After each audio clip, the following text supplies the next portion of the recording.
Muy buenas noches tengan todos ustedes, bienvenidos a Primer Plano y como se imaginarán, pues el primer tema va a ser pues eso que se llama en la prensa escrita las corcholatitas, ¿no? Porque las corcholatas eran pues las que iban a la presidencia, ahora ya decidieron, es el primer partido que tiene decididas sus 9 candidaturas a las gubernaturas. Es cierto, tiene estos dos ángulos, es cierto que el INE exigió 5 mujeres y 4 hombres, no sé si nos dé tiempo de tocar el tema, yo no estoy de acuerdo que se imponga de esa manera, sí en la globalidad, pero no necesariamente en cada una de las candidaturas. Y bueno, pues la segunda es que escogieron un muy mal método porque pues por un lado era la encuesta y a ver quién estaba más arriba, pero después ajustaron por género, pero hay que decir que ajustaron por género como les dio la gana. En ese sentido creo que se puede seguir hablando de un dedazo desde arriba. Desde luego que la más importante, porque fue la más peliaguda, fue la Ciudad de México, en donde Omar García Harfuch supera en las encuestas en general por 14 puntos a la candidata Clara Brugada y sin embargo tuvo, lo pongo entre comillas, ceder su lugar a la... Se dice que por cuestiones de género. Uno se sigue preguntando que por qué no lo cedieron en otro lugar y le dejaron a Omar García Harfuch, que era, después de Javier May, el que más distancia tenía entre el primero y el segundo lugar de los candidatos que se anotaron a cada una de las encuestas. En total, les puedo decir que en 3 casos hubo un hombre ganador, que son Ciudad de México, Guanajuato y Jalisco, que dejaron el lugar al segundo lugar, que era una dama.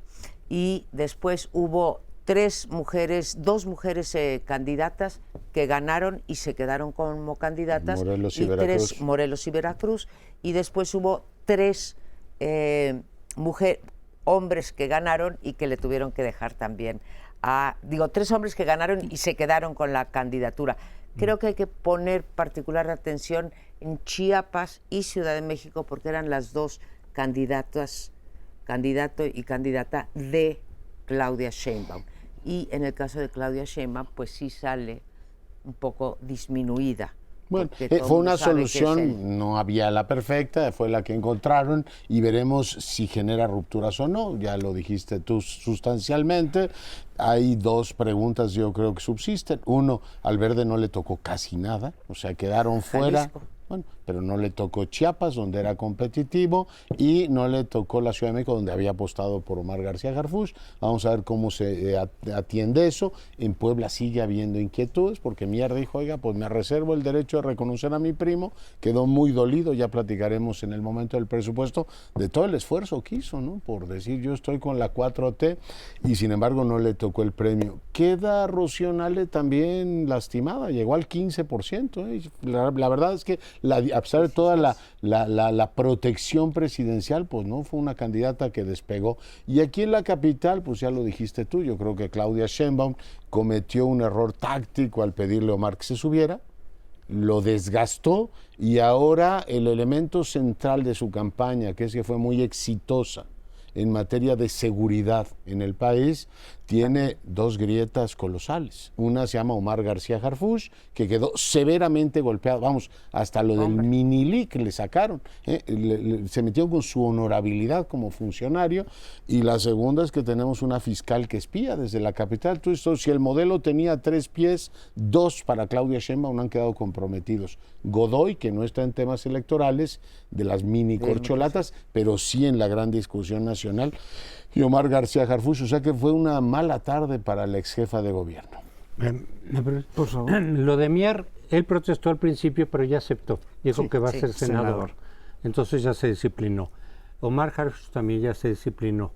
Pero realmente, efectivamente, dices, cometió un error quizá Claudia por meter a Harfuch como candidato. A lo mejor lo platicó con López Obrador al principio, y López Obrador le dio el permiso para que compitiera, pero pasaron cosas en ese momento. No tiene el bastón de mando. Pasaron cosas, pues sí, en un primer momento dije, si le están permitiendo poner como candidato o precandidato o aspirante a Harfuch, pues es que igual y si le va a soltar por lo menos la capital, no las demás.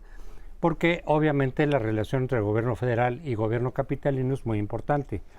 Pero pasaron muchas cosas, protestas, o el propio López Obrador cambió de punto de vista, porque Harfuch se le vinculaba con García Luna, que es una de sus principales banderas para pegarle a la oposición, se le vinculó, y Alejandro Encinas insistió en que estaba en lo de Ayotzinapa, y luego muchos sectores diciendo, no, es de Morena.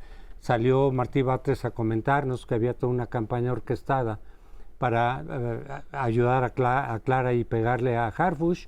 El caso es que efectivamente el hecho es de que Claudia queda como minimizada, como que efectivamente el bastón de mando fue simbólico, y que López Obrador, ya lo platicaremos en los otros temas también, está haciendo lo posible para seguir teniendo influencia aún después de dejar la presidencia. Yo infiero de todo lo que estamos viendo que López Obrador, no sé qué vaya a pasar después con Claudia si gana, pero le está sembrando gente fiel a él, para que le respondan a él, para ir acotando el tiempo que se pueda el poder de Claudia, aún después de dejar la presidencia. O sea, eso de que yo me voy, ya sabemos que todo lo que dice López Obrador generalmente es al revés. Entonces, yo me voy a mi hacienda, no voy a hablar de política, es señal de que sí va a querer seguir, y lo estamos viendo, porque estos nombramientos y movimientos van en el sentido de fortalecer la presencia de López Obrador después de que deje la presidencia. Bueno, ya ustedes tocaron algunas de las cosas fundamentales. Yo quisiera aclarar una cuestión. Cuando el INE decide, en su Consejo General, decide establecer que serían de las 9 candidaturas de entidades federativas, incluida el distrito, la Ciudad de México, que no es Estado, que sean 5 candidatas mujeres y 4 hombres, yo empecé a buscar cuál era el fundamento legal para tomar esa decisión y no encontré ningún fundamento. Pero da la casualidad de que ninguna de las 2 coaliciones o los partidos que las integran, que se van a enfrentar, la de Morena y la del FAM, había impugnado esto, sino que las 2 lo asumieron y dijeron, está bien, dijo cada uno de los jefes de los partidos, las asumimos. Pero les empezó a haber una cantidad de problemas. ¿Quién fue el único que impugnó esto? Dante Delgado. Dante Delgado fue al tribunal y le dijo, oye, esto no es correcto, ustedes no tienen facultades para hacer esto. Y entonces el tribunal el INE no tiene facultades para hacer esto. Y entonces el tribunal decidió algo que no fue bien fundamentado y sacó de problemas tanto a las 2 coaliciones. Sobre todo a las 2 coaliciones. A Dante, pues, no sé en qué lo pudo haber beneficiado, porque no tenía a la vista ninguna candidata fuerte. Habían estado hablando de Samuel, de Ebrard, de él mismo, pero no había mujeres, teniendo allí a Patricia Mercado, que ya había sido candidata presidencial. Nunca la mencionaron ni de casualidad. Pero para tener una posición y le atinó. Y lo que quiero decir es que todo lo que había planteado como conflictos en ambas coaliciones, y aún para Movimiento Ciudadano, esta decisión del INE, cuando vieron la resolución del tribunal, quedó cancelada toda división y se empezaron a hacer arreglos, y te bajas tú, que suba la dama, te bajo yo, que tengo tal, me voy del Senado, en fin, todas estas cosas que ustedes ya dijeron, pero esto es como un resultado de una búsqueda a la cual López Obrador siempre ha empujado. Vamos a mantener la unidad. Aquí no nos vamos a estar peleando, vamos a estar... Y esto es lo que realmente, independientemente de lo que hubiera dicho de se retirará o no se... Ahorita no está retirado. Se dio el bastón de mando, pero para la 4ª transformación. Pero hay otras decisiones en las que puede seguir interviniendo, como de hecho está interviniendo. Sí, Pablo, la unidad, pero bajo su mando. Que quede claro. Hago esa acotación. En ese sentido, retomo lo que dice José Antonio, y tú mismo, ¿no? Leonardo, de que sí hubo pues mucho fuego amigo en contra de García Harfuch, entre otros, pero vaya, se centraron en García Harfuch. En lo que sí difiero, Crespo, es que yo no creo que se arrepintió el presidente. El presidente nunca quiso que fuera Omar García Harfuch por muchos motivos, internos y externos, y no tampoco le quiso conceder a Claudia decir, ok, como eres mi candidata, pues te voy a dejar esto. Sabemos además que el fiscal, pues Claudia tampoco es particularmente muy amigui del fiscal general, pero hay muchas otras. Por ejemplo, en el caso de Javier May también se impuso. El presidente, sabemos todos que Javier May no era el favorito o no era del grupo de Adán Augusto, no quedó y muy entonces también impuso ahí. En Chiapas creo que impuso más bien porque realmente Eduardo Ramírez se podía llevar a sus huestes. Nada más igual que Armenta, ¿no? Cierro con esto. Se disciplinaron todos, pero no sabemos si abajo se van a disciplinar. ¿no? Yo creo que sí habrá posibilidades de que se disciplinen, se van disciplinando todos. Está el presidente. En las cabezas. Yo, a diferencia de Crespo, creo que el presidente no siempre dice la verdad, pero siempre acaba diciendo la verdad. Por ejemplo, para las corcholatas acabó confesando que durante 2 meses se metió en el proceso y nos lo dijo así en cadena nacional. Estuve 2 meses metido en eso y después le preguntaron ¿quién va a ser el candidato en la capital? No, yo ya le di el mando a Claudia Sheinbaum. Y ahora pues yo espero que en 2 meses nos va a tener que decir, fíjese que les pedimos a los locales que lo resolvieran y genera un desorden. Me sacaron a todas las figuras nacionales, Armenta y todos los demás. Después el Nacional intentó arreglarlo y tampoco lo pudo resolver. Entonces lo tuve que arreglar yo. Y la verdad es que ese es el resultado al que se ha llegado hoy. Mi única duda es si los partidos coaligados no se sentirán disminuidos. O sea, el Verde y PT. El Verde y PT, porque finalmente esto es un arreglo muy propresidencial. E insisto en el punto que para la gran narrativa de Claudia, el golpeteo sobre Omar es muy difícil que lo rescaten después de todo lo que dijeron de ello. Y perdón que insista, pero si tienes una fiscal que está espiando bajo el gobierno de Claudia Sheinbaum, si no lo sabía malo y si lo sabía peor, son 2 temas explosivos en la misma semana. Es que ese tema merita un segmento especial que iremos viendo conforme pasen las cosas, pero desde luego que es un tema específico. Pero, en fin, yo lo que digo es, no que López Obrador hubiera dicho, sí, Omar está bien, sino que no creo que Claudia se hubiera aventado a lanzarlo sin una previa consulta y que López Obrador le dijo, bueno, pues que se lance y te van a lanzar otros y a ver, vamos a ver qué pasa, a ver qué decide el pueblo. ¿Cuánta perversidad? El pueblo yo así lo pienso. Oye, porque ¿y no manda Crespo? Claro que manda. A mí me cuesta trabajo en todo caso, eso obviamente es interpretación, pensar que Claudia lanzara sin algún visto bueno de arriba a Omar. No que le dijera sí va a ser él, sí, de acuerdo, sino decir, ok, que se lancen y vamos a ver qué pasa. Y el pueblo decide. Y el pueblo decidió por vía del representante del pueblo. ¿Cómo era aquello de perdimos, doctora? Sí, perdón, pero ya ustedes trataron mucho lo de la Ciudad de México y está bien, pero había otros 2 que tenían esta crisis porque los principales candidatos eran varones, los que habían sacado la mayor distancia y tenían la disposición del INE para que fueran mujeres. Claramente el de mi tierra, los 2 candidatos que van de las 2 coaliciones, la de Morena, que será Huacho, sacar la ventaja más grande. Y había una senadora Camino que podía entrar, como la única mujer que podía entrar.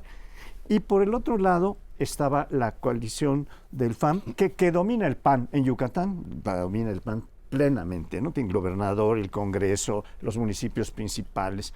Bueno, pero allí el candidato ya asignado era Renán Barrera, el actual alcalde de Mérida, que tiene así la mayor aceptación. Y le vino este dictamen del Tribunal Electoral, le vino de perlas como anillo al dedo para no tener que cambiar a sus candidatos que democráticamente se habían hecho con encuestas si quieren, pero eran los que habían salido. Le vino de perlas, pero vaya, no nos podemos hacer locos. Pudieron haber metido a las 5 mujeres en otras candidaturas. Sí. Pero bueno, nos vamos y regresamos en un momento.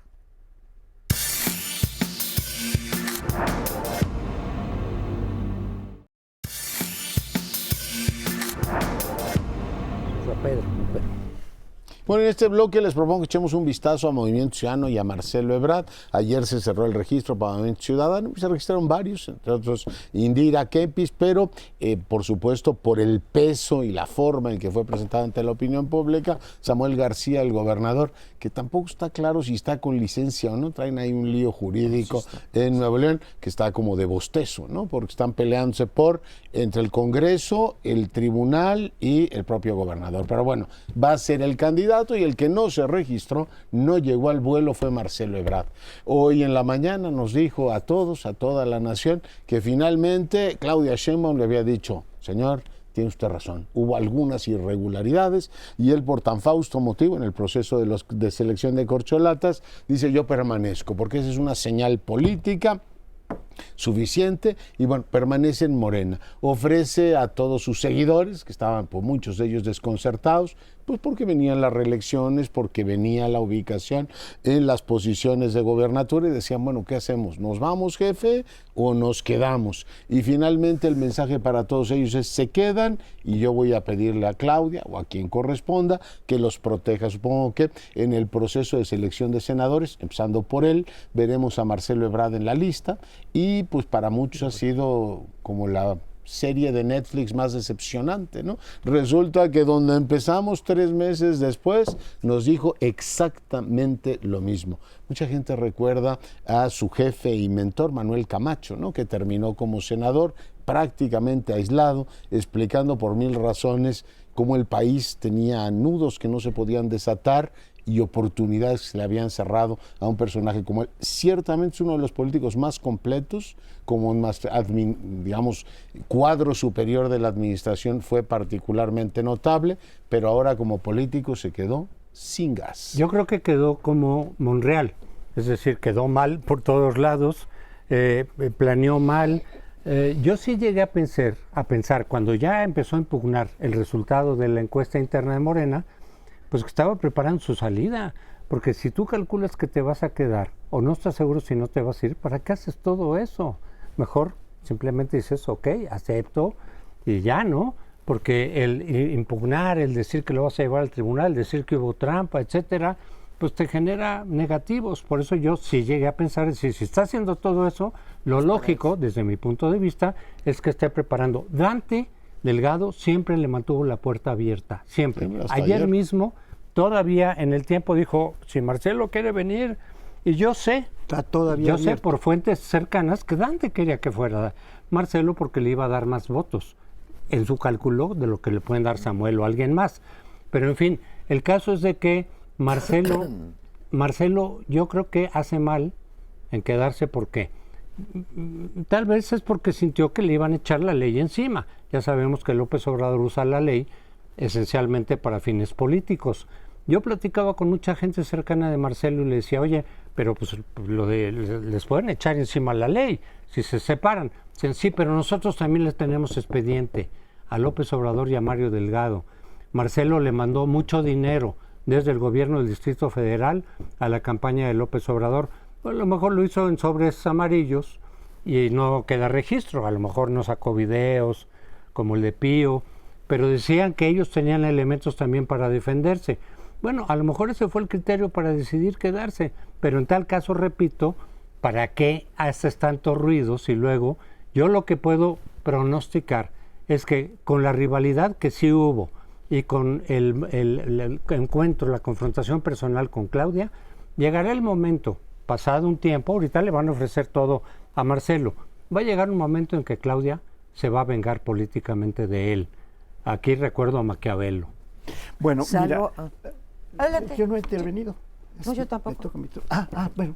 Adelante, hombre. No vas. Pero bueno, aprovecha. Bueno, cuando yo oí esta posición que había tomado hoy en la mañana Marcelo Ebrard, de que se quedaba en Morena, que él estaba en la 4T, estuve recordando algo que me dijo el licenciado Carlos Alberto Madrazo Becerra cuando renunció al PRI y empezamos a hacer un movimiento.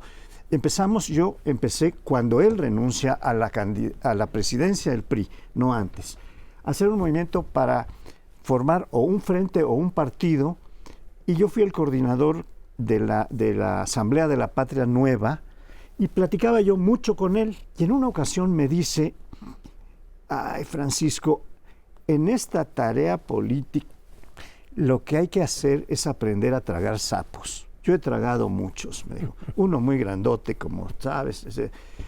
Y ahora recordé esto en función de esta decisión de Marcelo, porque ciertamente está tragando sapos.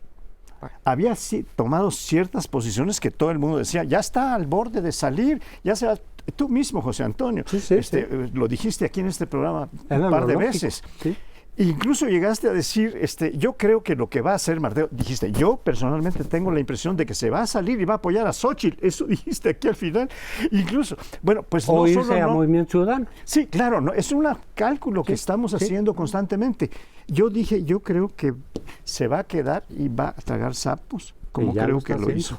Y muy probablemente vaya a aceptar o lo que está designado en el proceso, que es el segundo lugar, y él llegó en segundo lugar en la encuesta, jefe del Senado, es decir, coordinador de la bancada del... No sabemos si esto va a ser, y en esta plática que dijo, había tenido dos con Claudia, dijo, no hablamos del Senado, no hablamos de ninguna, no me ofreció ninguna oposición, pero por supuesto que está implícito que él lo tiene dentro del procedimiento aprobado por Morena, que el que va en segundo lugar coordina. Como está, creo que el que va en tercer lugar, que es este hombre... Adán Augusto. No. Fernández Noroña. No, Fernández Noroña va a coordinar Claro, es la Cámara de competencia. Diputados. Perdón. Sí, sí, digo, francamente de pena lo de Marcelo Ebrard. Yo no sabría si decir mucho ruido y pocas nueces, que es lo que tú dijiste, o qué pena con mi compadre, o de lo perdido, lo que aparezca, y volvemos al Senado. Pero realmente el discurso de hoy en la mañana, diciendo que es un partido donde se puede hablar y donde debe de haber diversidad de opiniones y etcétera, que ya saben, en fin, yo creo que ya perdió toda reputación, perdió toda cara posible, prolongó las cosas demasiado, aparece como un hombre indeciso, etcétera. Yo creo que peor que Camacho, porque Camacho finalmente hizo su partido, el Partido del Centro Democrático, y salió y fue candidato presidencial, ¿no? Entonces todavía peor que Camacho salió. Me quiero ir al otro lado, lo que significa que MC, finalmente, Movimiento Ciudadano, sí haya abierto su proceso para tener candidato. Algunos habíamos pensado que Movimiento Ciudadano podría, yo entre otras, podría unirse al Frente Amplio de tal forma que en un país tan polarizado como el que tenemos, en la boleta nada más hubiera dos candidatos, en este caso candidatas. Movimiento Ciudadano optó por jugar solo, yo creo que se vale, pero claramente Movimiento Ciudadano está dividiendo a al frente, digamos, le quita votos al frente. No digo que no le quite a Morena, pero por más que se intentó, no se logró que Movimiento Ciudadano, que no sé si ustedes estén de acuerdo conmigo, no tiene ninguna posibilidad de ganar en el 24, lo que va a hacer es llevarse unos votitos. Puede quedar bien en la Cámara de Diputados y de Senadores, pero podría haber quedado igual de bien si hubiera hecho una coalición, ya sea con el Frente, ya sea con Morena, que si hubieran repartido las diputaciones y los senadores. Lo claro es que vamos a tener a 3 candidatos presidenciales. Oye, yo el texto más bonito que leí de Alfonso Reyes cuando hablaba de su padre, ¿no? Y decía de Bernardo Reyes, cometió muchos errores. Y cuando se esperaba que ya no cometiera otro, cometió el más grave de todos. Que le costó la vida. Y le costó la vida. Yo siento que Marcelo Ebrard está en esa tesitura. Pierde toda credibilidad y le allana al presidente la boleta de sueño. López Obrador podrá decir hoy, no decían que no mandaba yo y que las cosas no se acomodaban. Va a tener a Samuel García, como él quería, de candidato de Movimiento Ciudadano, disputándole todo lo que se pueda, así 1 centímetro a Xóchitl Gálvez. Marcelo Ebrard, que pudo haber jugado un papel de zapa dentro de Morena, con los liderazgos inconformes diciendo, a ver, vénganse para acá, con este pliegue que tuvo hoy, pues ya no podrá decir que Claudia Sheinbaum no es la legítima conductora de la Cuarta Transformación. E insisto, el presidente tiene la boleta perfecta para él, Si le hubiese encantado tener a Krill en vez de a Xochitl, entonces ya la vida hubiera sido feliz para él, pero todo se va alineando para que su proyecto se perpetúe. Un asunto, yo vi en las redes mucha gente, seguidores de Marcelo Ebrard, ya en las últimas semanas, desde luego, muy entusiasmados con que se saliera de Morena. Esos seguidores ya ven en Morena un costal de lodo, ¿sí? Ya lo dicen, es una porquería, ¿no? Que se salga.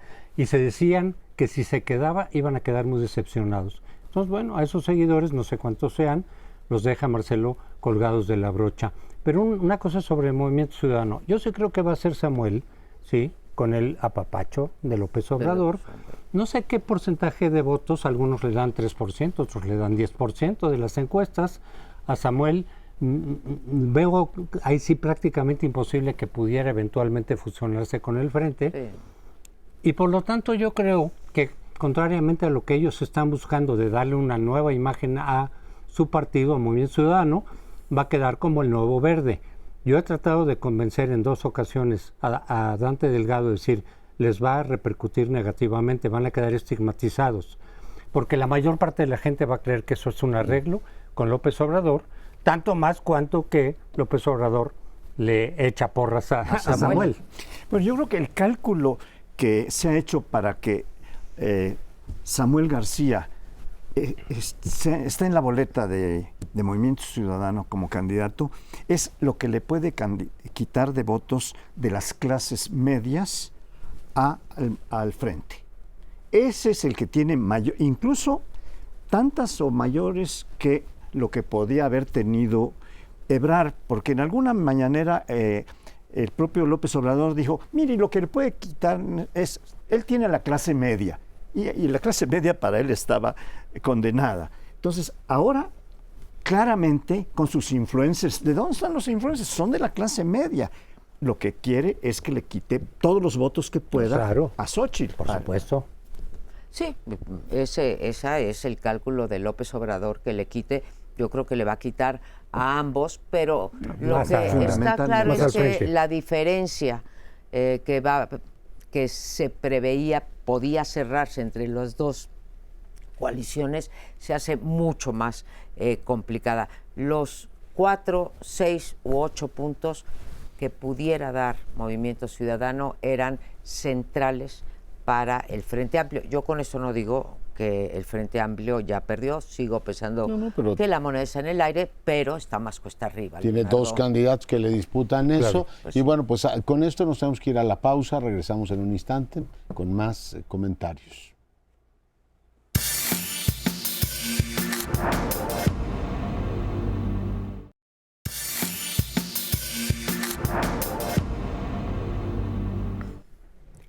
Cuando supe la decisión que había tomado el ministro Saldívar de renunciar a su judicatura, a su toga, me vino a la mente la idea de establecer cuáles son las responsabilidades de un juez cualquiera, desde luego los jueces del más alto nivel, acentuadamente. Deben comportarse en su tarea como jueces, siguiendo lo que establece la Constitución, la ley, y muy particularmente la Constitución en la Suprema Corte, que es el último que dice la palabra final, ¿verdad? No hay más. Entonces, si bien tiene todo el derecho de tener preferencias electorales, de votar por quien él quiera, etcétera, pero sí debe tener mucho cuidado en no seguir consignas, en no adherirse a ninguna. Y todavía siendo ministro de la Corte, porque todavía no ha sido aprobada su renuncia, que solo puede ser, según la Constitución, por causa grave que puede juzgar en una primera instancia el presidente a quien le llegó la renuncia y en segundo lugar el Senado. Sabemos que el Senado, como está dominado por Morena, y ya Saldívar se pasó a Morena abiertamente y es parte del equipo de campaña, desde siendo ministro, es parte del equipo de campaña de una candidata, ya totalmente decidido que será candidata presidencial, pues está faltando a sus deberes, a sus responsabilidades como juez del más alto nivel. Y esto es lo que me parece, y lo pongo a su A mí consideración. me parece lamentable lo que ha ocurrido con Saldívar, ¿no? Ya son muchos años, no es, digamos, esto fue lo peor, pero fue finalmente el colofón. La cercanía entre Andrés Manuel López Obrador y me parece muy bien que haya cercanía entre los poderes y pues, digamos, quien representa al Poder Judicial como vocero o como interlocutor, siempre es el presidente de la Suprema Corte, que haya ese diálogo entre el Poder Ejecutivo, el Poder Legislativo y el Poder Judicial en buena hora. Ojalá y lo hubiera ahora también con Norma Piña. Pero empezó a dar una serie de señales ya hace tiempo Arturo Saldívar, en el sentido de una cercanía, digamos, malsana. ¿Por qué digo yo malsana? Pues por varios motivos. Uno, porque dejó, ahora que tanto critica López Obrador, que si han dejado algunos asuntos sin discutir en la Suprema Corte, bueno, pues durante la época de Saldívar se dejaron decenas, lo digo con toda responsabilidad, decenas de acciones y controversias constitucionales en el cajón porque no tenían los votos o porque no quería López Obrador. La segunda, que fue también, la verdad, patética, fue que haya dejado correr el tiempo cuando se propuso que se ampliara, a sabiendas de que esto era inconstitucional. Se quedó callado durante semanas el propio ministro Saldívar, sin decir, oiga, no, señor presidente, eso no se puede, conmigo no cuente. Que se ampliarle el mandato para ese tipo, 2 años. ampliarle el mandato 2 años como presidente era inconstitucional.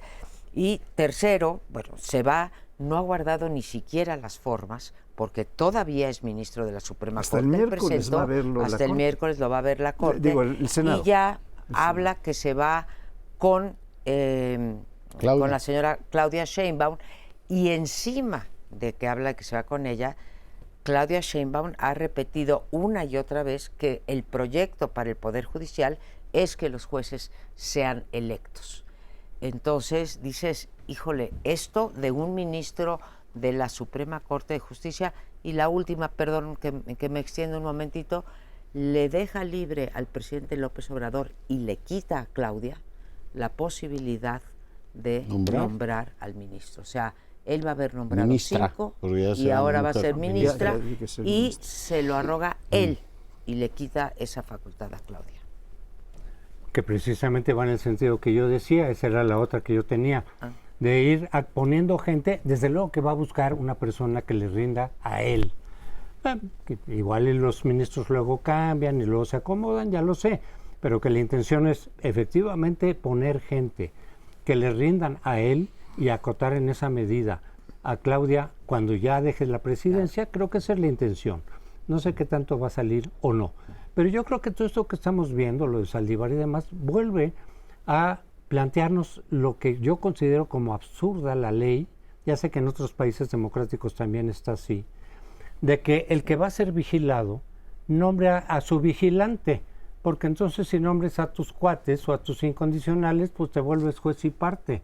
Eso ya tendría que cambiar. Y les informo por si no lo había visto, en el documento que presenta Gurría como proyecto del Frente, en la parte de democracia y Estado de Derecho, está incluido una nueva fórmula para nombrar tanto a ministros como a los responsables de las instituciones autónomas sin el presidente. El presidente ya no puede vetar a los comisionados del INAI. No puede preparar las ternas. Derechos humanos, que ya vimos lo que pasó. No puede proponer, porque al final de cuentas, aunque la mayoría no la consigan el Senado, eso hay que resaltarlo, a la tercera vez puedes meter al que quieras. Bueno, pues estás metiendo al que te va a vigilar, es absurdo. Mientras eso suceda, nuestra democracia no va a funcionar cabalmente. Pero, repito, ojalá Xóchitl retome, por lo menos como parte del discurso de campaña, eso que está ahí en los documentos que presentó Gurría, de decir, yo, si llego a la presidencia, renuncio a las facultades que tengo para darle auténtica autonomía tanto a la Suprema Corte como a las instituciones autónomas. Pero yo creo que lo que hay que subir es del contexto de exigencia, ¿no? Porque el Estado mexicano tiene un proceso como la FIFA, ¿no? Esta que arregla todos los partidos, decide dónde se juega el Mundial. O sea, han salido 2 ministros de la Suprema Corte, el de Eduardo Medina Mora, tampoco supimos cuál era la causa grave. Y ves que los poderes son de papel maché. porque tienes un Senado que no paró eso, la oposición votó la salida de Medina Mora, y ahora el presidente dijo, no hombre, la causa grave es que el señor ya no quiere trabajar aquí, es un argumento de millennial. Yo ya me cansé de estar en este trabajo y ya me voy. Oiga, y el sentido de deber y las instituciones del Estado, ¿dónde quedan? No, yo ya me cansé. Y más, ya tengo acordado que me voy con la señora Sheinbaum, lo cual no tiene nada de heroico. Si fuera a defender una causa, tú dices, bueno, el hombre se la va a jugar por una causa minoritaria, ¿no? Chamba directa con la que va arriba en las encuestas, lo cual le quita todo elemento heroico a su gesto. Pero particularmente la mentira se instala en nuestras vidas. Hace un ratito hablabas tú de Brad, de Monreal, o sea, las mentiras se agolpan en el circuito político y no veo que desde el gobierno humanista digan, oiga, mentir forma parte del humanismo a la mexicana. O sea, dejar la tarea a la mitad cuando claramente estás violando el artículo constitucional que él mismo invoca en su ¿cómo se llama? En su renuncia, me parece que casi en cualquier país sería escandaloso. En este hay aplausos de un sector, por tanto, tú puedes cambiar las reglas, pero si tienes un Estado que vive ese proceso como de debilitamiento de lo que es primero la palabra, la honorabilidad, el sentido de la decencia, oiga, se ve muy feo. No aguántese un ratito, después lo reubicamos. No, aquí directamente somos mayoría y a mí se me perdona todo. Yo creo que esa arrogancia en algún momento, cuando el contexto sea un poquito más exigente, lo pagarán, como otros gobiernos lo han pagado en el pasado. Esta sensación de que son invulnerables, de que pueden hacer cualquier cosa, puede llevar a un ministro con la calidad intelectual que tiene Saldivar, estamos hablando de un hombre tremendamente inteligente, a incinerar su legado. Porque él hizo, lo digo en 10 segundos, una reforma del Poder Judicial. Y ahora nos está diciendo que esa reforma es incienso quemado, ¿no? Porque hace falta otra. Bueno, yo quisiera recordar una cosa que acaba de pasar. El presidente dijo en la mañanera que de inmediato iba a mandar una terna de 3 mujeres. Y lo corrigió su secretaria de Gobernación. Le dijo, presidente, primero tenemos que ver que el Congreso, que el Senado, apruebe esta renuncia, acepte esta renuncia. Es el único que lo puede aceptar. Sí. Ella es abogada. Tuvo que reconocer, es muy buena secretaria, pero lo que estaba era contradiciendo al presidente. Dijo, sí, puede usted mandar las ternas y las vamos a mandar el mismo miércoles. En cuanto el Senado hubiera aprobado la licencia, podemos mandar las ternas al Senado. Bueno, no se ha muerto, señor, ya está repartiendo la herencia. Oye, Paoli, ¿qué pasa si no le aceptan? ¿Cómo? ¿Qué pasa si no le aceptan la renuncia? Sigue siendo ministro. Y todo esto que está ocurriendo... no tienen los 2/3. Disuelven el Senado. Pero su vinculación con Claudia es violentar su condición de juez, es no tomar éticamente lo que tiene que tomar. Claro. Veamos, no sé lo que convenga políticamente. Vaya, el presidente se dio el lujo, por ejemplo, de vetar a uno de los a 2 de los comisionados del INAI, ¿no? Entonces, ¿por qué no se podría dar el lujo a la oposición de no darle la mayoría para que se fuera Saldívar? Podría ocurrir. No sé de verdad. Necesitas mayoría simple. Necesitas mayoría simple, pero podría ocurrir que no la tuviera. ¿Y qué hace entonces el ministro Saldívar? Se regresa, aunque no quiera, al DC. En fin, hay ahí una cosa son que puede ser muy interesante. Que el Senado discuta cuál es la causa grave. Y lo va a discutir la oposición, probablemente. Pero, eso es lo que podría ser interesante. No dice, y la otra, entonces Saldívar va a decir, mira, la causa grave que estoy muy deprimido. El Senado va a estar encantado. Ya la dijo, de poder. Saldívar ya dijo la causa grave, dijo que era trascendente, que es que quiere irse a la campaña de Claudia. Y el anuncio de la terna no tiene pérdida, porque dijo, yo ya elegí 4, o sea, el presidente lleva 4 y Saldívar, o sea, tenía 5 ministros. O sea, que es una posición muy buena. Yo propuse dos me salieron malas, entonces 2 me salieron conservas. Pero él no puede elegir, él puede proponer. Bueno, por eso, pero de los que ha salido. Pero a la tercera sí elige él. Pero él sí dijo, me salieron conservas, Paoli. Sí, lo dijo. Una cosa muy rápido. Me salieron conservas, es que era su propuesta. Y ahora dice, voy a mandar una que esté a toda prueba. O sea, que va a ser una militante de Morena clarísima. Seguro. Una cosa muy rápida. El artículo 68 de una de las leyes secundarias del Poder Judicial dice que tienes que estar 15 años, a menos que tengas una incapacidad Ansiedad. física o mental. Esa es una causa grave. Híjole, Pero bueno, esa ¿Cuál de las discusión dos es la podría que ser muy aplica? interesante si es que el Senado decide hacerla. Pero vamos a tener que irnos a un siguiente bloque porque el tiempo se nos está concluyendo.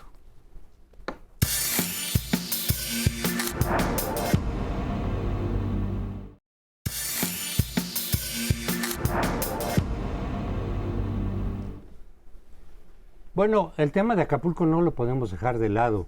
Fue muy grave, es muy grave, sigue habiendo ahí muchísimos problemas, aunque le den un carpetazo en el sentido de decir, pues el expediente ya, no, va a tardar bastante en recuperarse, no sabemos hasta dónde se va a recuperar, pero mientras tanto hay cerca de 1 millón de personas que están enfrentando problemas graves de alimentación, de agua, de higiene, etcétera. Entonces, no podemos sacar el foco de lo que pasa en Acapulco por mucho tiempo. Obviamente el presidente está tocando otros temas porque ese tema le pega, tanto por el hecho de que, ahí sí tienes razón, Leonardo, yo dije, nunca dice la verdad. A veces sí, yo le pondría entonces el casi. Ahora sí dijo la verdad de que sí sabía con tiempo de que podía ser peligroso lo del huracán, lo de Otis, y simplemente decidió poner un tuit nada más. Pero tanto eso como el hecho de que no haya el presupuesto, que no se haya nombrado un presupuesto etiquetado para Acapulco por parte de Morena, cosa que provocó que una de las diputadas de Morena realmente se enfureciera, diciendo, señor, no se están dando cuenta que se contradice el espíritu del que habla este partido con ayudar a Acapulco con un presupuesto etiquetado. Bueno, no se dio porque Morena no quiere, y mi interpretación es de que dicen, sí, va a haber dinero, ¿no? Hablaron de 61,000 millones de entrada y luego 100,000, pero si lo etiquetas en primer lugar ya no puedes utilizarlo discrecionalmente. Yo creo que el dinero, incluso el que tengan pensado para dedicarlo a Acapulco, eventualmente a lo mejor se necesita para la campaña o para el Tren Maya, etcétera. O sea, te dejas el margen de utilizar ese dinero discrecionalmente. Segundo, nada más para terminar, segundo, si tú lo manejas como un presupuesto institucional, tiene menos efecto político electoral que si dices, esto viene del presidente. Claro. No, yo creo que esto que recuerdas es muy importante porque tiene que ver con el presupuesto. El grupo marcelista, fíjate, visto en retrospectiva, ese fue el prólogo de la sumisión de Marcelo Ebrard el día de hoy. Y de la de Mier que dijiste, ¿no? No, pero de Marcelo Ebrard. ¿Por qué? Porque los diputados marcelistas dijeron, la diferencia se va a notar en la forma en que se trata el presupuesto. Y Selene Ávila dio un discurso, una diputada marcelista, supongo que ahora todos estarán bajo el mismo paraguas de Morena, pero hizo un discurso de infarto, diciendo, están dejando la mayoría, y señaló a Mier como responsable de que no se etiquetara el presupuesto. El costo fue muy fuerte, porque Mier asume esta idea de que pues no se está dando dinero a Acapulco, y se lo está diciendo una diputada de su fracción. Claro, después del gesto hoy de Marcelo Ebrard, esa parte heroica, que fue un discurso muy notable de Selene Ávila, pierde relevancia. ¿No? ¿Por qué? Porque les dijeron, a ver, como fracción, no va a haber corrección, no vamos a reasignar. Planteamiento era buscar cierto relieve político, es decir, gracias a la fuerza de los marcelistas, reubicamos tanto dinero del presupuesto y se podían colgar una medalla. Pues no se las dieron, heroicamente ella defendió su posición, y hoy su jefe hizo el graciosísimo gesto de la capitulación total. No nos dieron la razón en el legislativo, pues aquí está la entrega total, que como digo, fue esa discusión del presupuesto, el prólogo de la rendición total del ebrardismo. Dado el contexto, yo hubiese apostado, dado el contexto, o sea, cuando no sabíamos, ya estaba presentado el proyecto de presupuesto, pero no había ocurrido Otis, cuando ocurre el huracán, yo hubiera apostado que por primera vez en todo el sexenio sí se le iba a mover una coma al presupuesto, no porque negociaran con la oposición, sino por voluntad propia, que es lo que debieron. La responsabilidad. Y eso por una cosa molestísima que se llama realidad. Se llama realidad, ¿verdad? Pues se llama realidad y se llama decencia, se llama muchas cosas, ¿no? Pero bueno, no le movieron ni una coma. Solidaridad, digamos. Sí, amor por el prójimo, primero los pobres, en fin, todo lo que sabemos. Sí, ahora que dices de incongruencia, yo creo que gesto, esta conducta de la bancada morenista muestra, uno, la ineptitud, la incongruencia y la opacidad de este país, porque lo que tú estás diciendo, que no haya una partida específica, es para que después puedan mover, como tú dices, con toda la discrecionalidad, lo que quieran de ese dinero para entregarlo, si quieren, como programas sociales, pero entonces ya es directo, no se diluye en una partida presupuestal, no, es aquí está para Acapulco esto y te lo mando yo. ¿Por qué? Si no, entonces el presidente no ha querido ceder en ese punto. Pero todavía hay cosas más graves. Se nos va olvidando poco a poco Acapulco y pues según los reportes nacionales e internacionales siguen teniendo no solo Acapulco, sino varios de los municipios aledaños una situación verdaderamente de emergencia.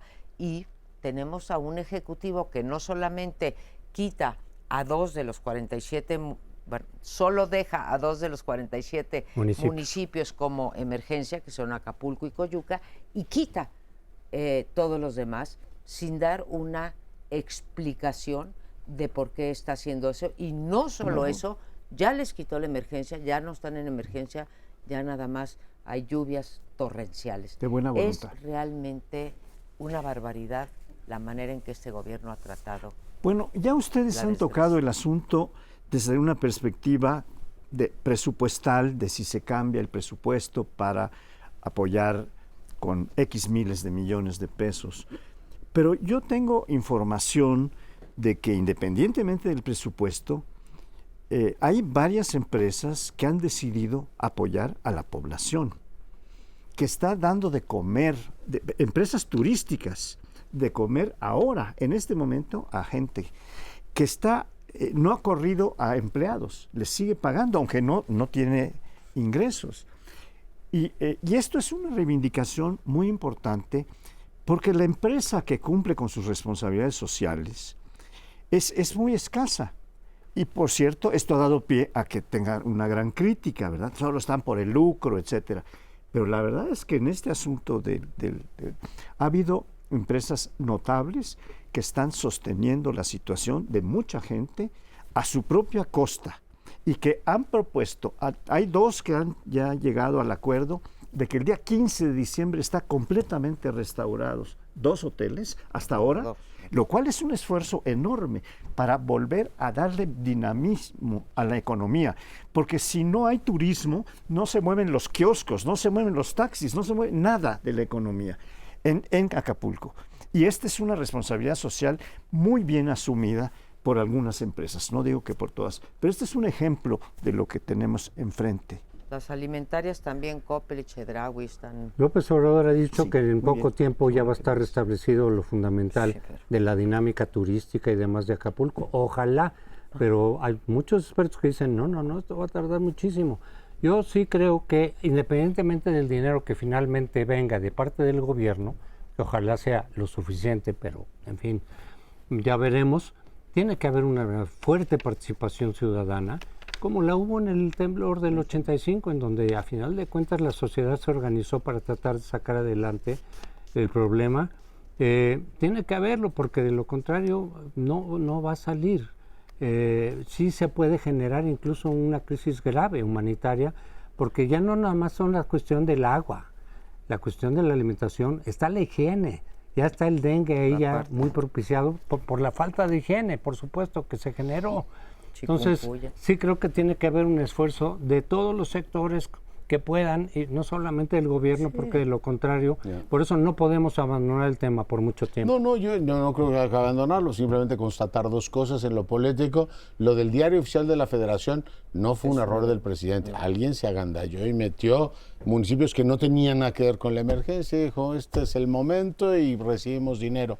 Los bajaron y a lo mejor es senador de la República por Guerrero el que se vio como un Vivalis. Lo segundo es, el presidente no le gustan las malas noticias y ya chole con Acapulco, ya cámbienme, que quiero hablar del Club de los Optimistas. Lo sorprendente es que está más preocupado, el foco de atención, en quién dirige el Instituto de Investigaciones Jurídicas, del rector de la UNAM cuando en Acapulco los niños seguían sin clase. Es decir, o sea, presidente, ¿quién tiene que estar pensando? ¿Quién dirige el Instituto de Investigaciones Jurídicas o que los niños de Acapulco a la fecha de hoy siguen sin clase, que debería ser su responsable? Pero él es alérgico a las malas noticias, él es el optimismo encarnado. Vaya, ni siquiera ha tenido el cuidado, cuando, así como decíamos de Saldívar, que no había tenido el cuidado de esperarse a recibir su causa, digo, su posibilidad de dejar de ser ministro. El presidente se la pasó todo este fin de semana con discursos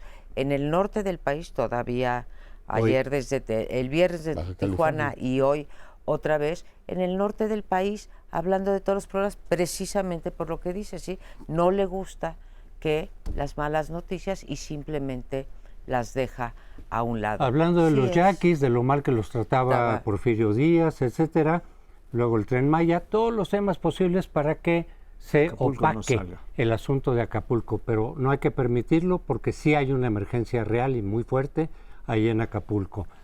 Muchas gracias, nos vemos la próxima semana aquí en Primer Plano. Muy bien.